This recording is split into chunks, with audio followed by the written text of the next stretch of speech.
their response was, "We're gonna put a baby in you." Yeah!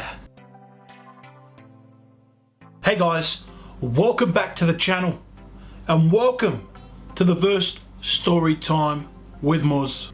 Just quickly, thank you all for the support you've given me on the last few videos. We've almost hit 1,000 views just off that, and I'm eternally grateful. I haven't done that ever before. Thank you so much for the recent support. Just to let you guys know, I have rebranded my Instagram. I'm in the middle of rebranding my Facebook page. Links will be in the description below. Don't forget to follow me on the social medias. Make sure to slap a like on the video. If you like it, stick the thumbs up. I really do appreciate it, and so will Ibby and Dina. It means a lot to us to know that people are enjoying the videos. So we've got a brand new scenery here. Nice looking flowers in the background, I think. This story time, we're gonna be talking about the journey I had from a dad's perspective with the whole process of becoming pregnant and wanting to be a parent so badly, but the struggles we went through. To start off, now, some of you may not know this, but as a dad, from a dad's perspective, I wasn't all for this, but unfortunately, our only choice, thankfully it was there, was that we went through IVF, which is in vitro fertilization. So I think a lot of you may understand what IVF is and how taboo it was a few years back, the costs involved with it, the whole stigma of IVF where people thought you were playing God, but in reality you weren't. You were just finding ways to help people who were struggling become pregnant. Nothing artificial about it. It's just a different way of doing things. So I'll start off by telling you this. So in about 2016, we had been trying for about 4 years at that point, and nothing was happening. Doctors didn't understand what was going on. Specialists didn't know what the hell was going on, until we finally went to an IVF clinic who sent us through ultrasound after ultrasound, x-ray after x-ray, and tests after tests, you know the go. So we found out that my wife has a unicornuate uterus. Now, at the time we thought that was super rare, but in reality it isn't. It's actually very common. She's actually met a whole heap of people who are very much in the same situation, where they've pretty much got no choice but to do IVF because the chances of falling pregnant naturally are slim to none.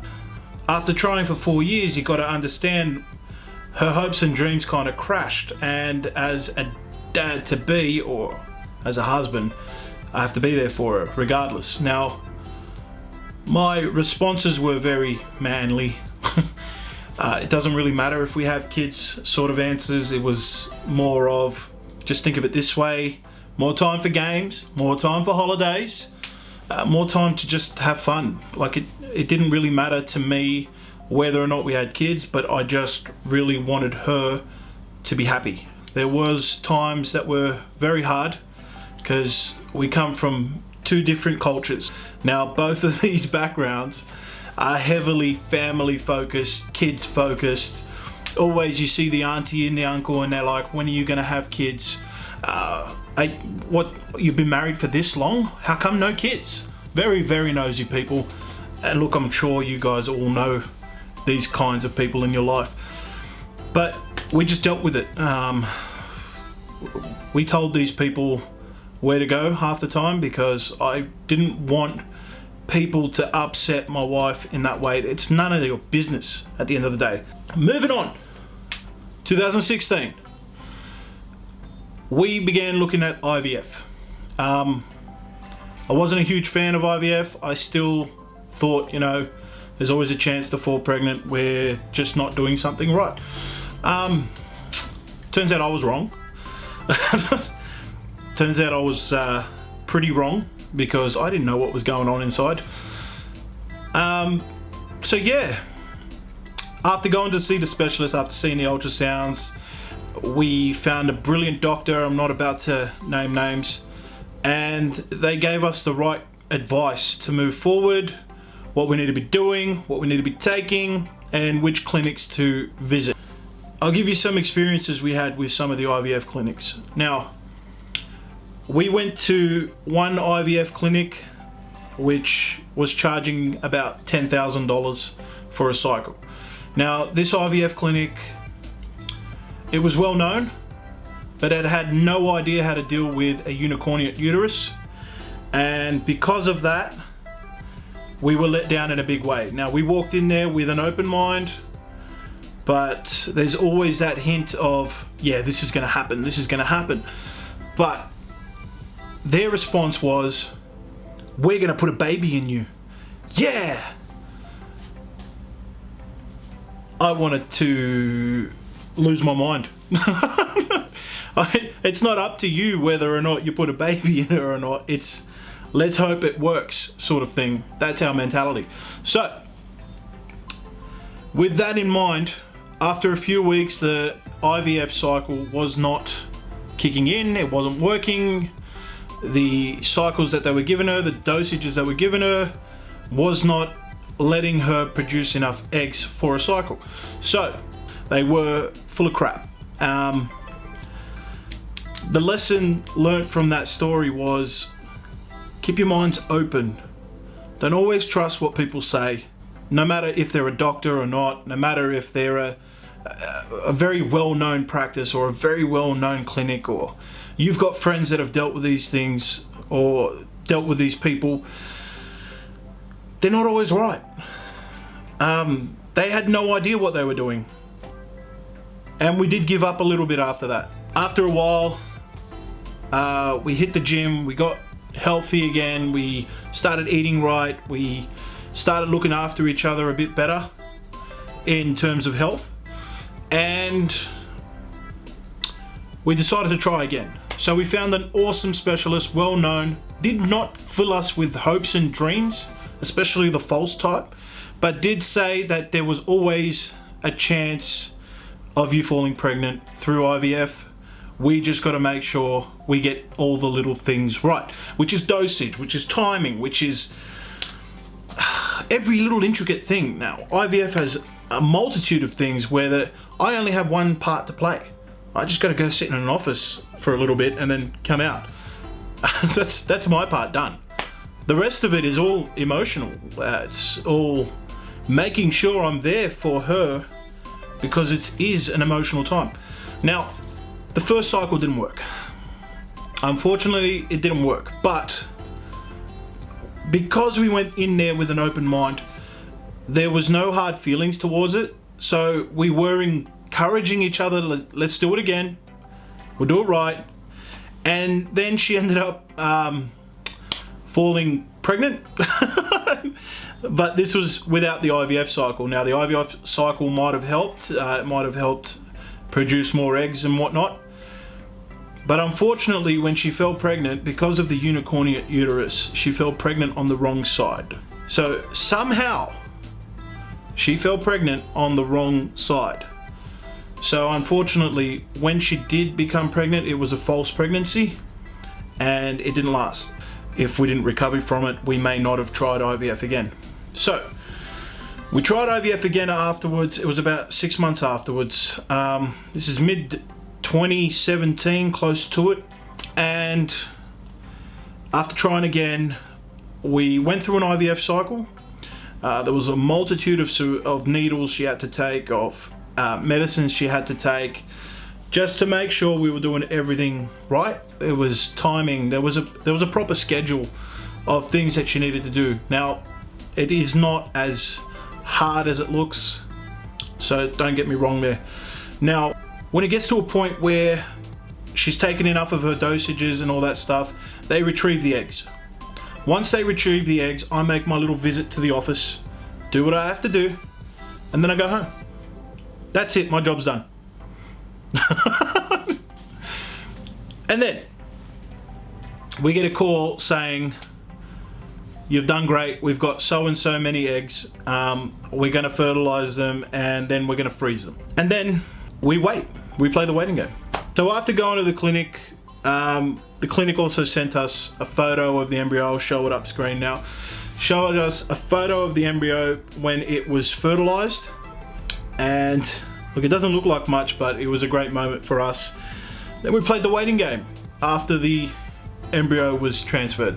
So with the waiting game, I don't know if this is a lady thing or not, but I think we went through about 3 boxes of pregnancy tests to find that they were all positive, just in case 1 was wrong, 2 were wrong, 6 were wrong. So towards the end of September, we got to have our first look at what's inside. Here's the kicker. When we went there, they told us the chances of having multiples were slim. Very slim, mainly because of the unicornuate uterus. Secondly, because she'd never fallen pregnant properly before. And, well, we ended up having twins. This is the story about that. So we both walk in, we had no idea. Absolutely no idea. And during the ultrasound, she's listening for heartbeats. And she clicks on one, and you can hear the heartbeat in the background. And it's amazing, like I'm about to cry amazing, right? Then she looks at me weird, and I'm like, what the heck is wrong? So I actually thought something bad had happened. And then she looked away, and she checked around again, and she clicked the button. She's like, do you hear the heartbeat? I'm like, yeah. Well, did you hear the first one? And I'm like, yeah, I heard the first one. Well, they're 2 different heartbeats. And my heart dropped. My heart dropped. I'm like, what? Yeah, you're having twins. And I'm like, what? And my wife is just sitting there on the bed like that, stunned. Like, what? We've been trying for what? 6 years. And we're blessed with twins. Like, that's unbelievable. Like, we weren't expecting that. So we were very, very blessed at the time. I was not upset or anything like that. I was over the moon. I didn't know what I was having, boy or a girl, or 2 boys or 2 girls. I didn't know if they were going to be identical or non-identical. So ending with IVF, it was a crazy journey. There's a lot more to say about it. Were we expecting to have twins? No. Can we have multiples on purpose? Yes and no. We didn't. We had the 1 inserted, it split, formed into twins. Now, at the same time we were trying naturally, so 1 could have been naturally, 1 could have been IVF, both of them could have been natural, both of them could have been IVF. We don't know, and we'll never know. But at the same time, we went through the IVF cycle, and it helped. Whether or not it's a root cause of why we fell pregnant, why we ended up having these 2 babies, we don't know if that was the actual cause. So with multiples, you can get them, you can get multiples transferred at one time to have multiples. So there are people that intentionally put 2 embryos in, but there are risks involved, and they're explained to you beforehand. But you have to meet a certain criteria, whether you're over a certain age, whether it's your last IVF cycle or not. These are things that you got to discuss with the medical professionals. Were twins a high possibility? They were not a high possibility. As explained earlier, we did not know that that was going to happen. The doctors were shocked when it happened, and we were shocked when it happened. You know what I mean? It is a possible outcome. It is a possibility. It happens a lot, but we just didn't think it was going to happen to us. Did we expect to fall pregnant right away? Hell no. we tried and tried and tried. Like we did not get our hopes up this time, and it happened. And we're very blessed, we're very thankful for it happening. How long were we trying IVF? We were trying IVF for 1.5 years, maybe 2 years before it happened. I know people who have been trying for 5 years, for 6 years. I hope if you're interested in IVF, you find out exactly what you need and you ask all the questions that you need to ask. Don't just trust the word of a doctor as gospel. That the doctor that you're going to see doesn't know you as well as you think he does or she does. Doesn't know you as much as you think they do.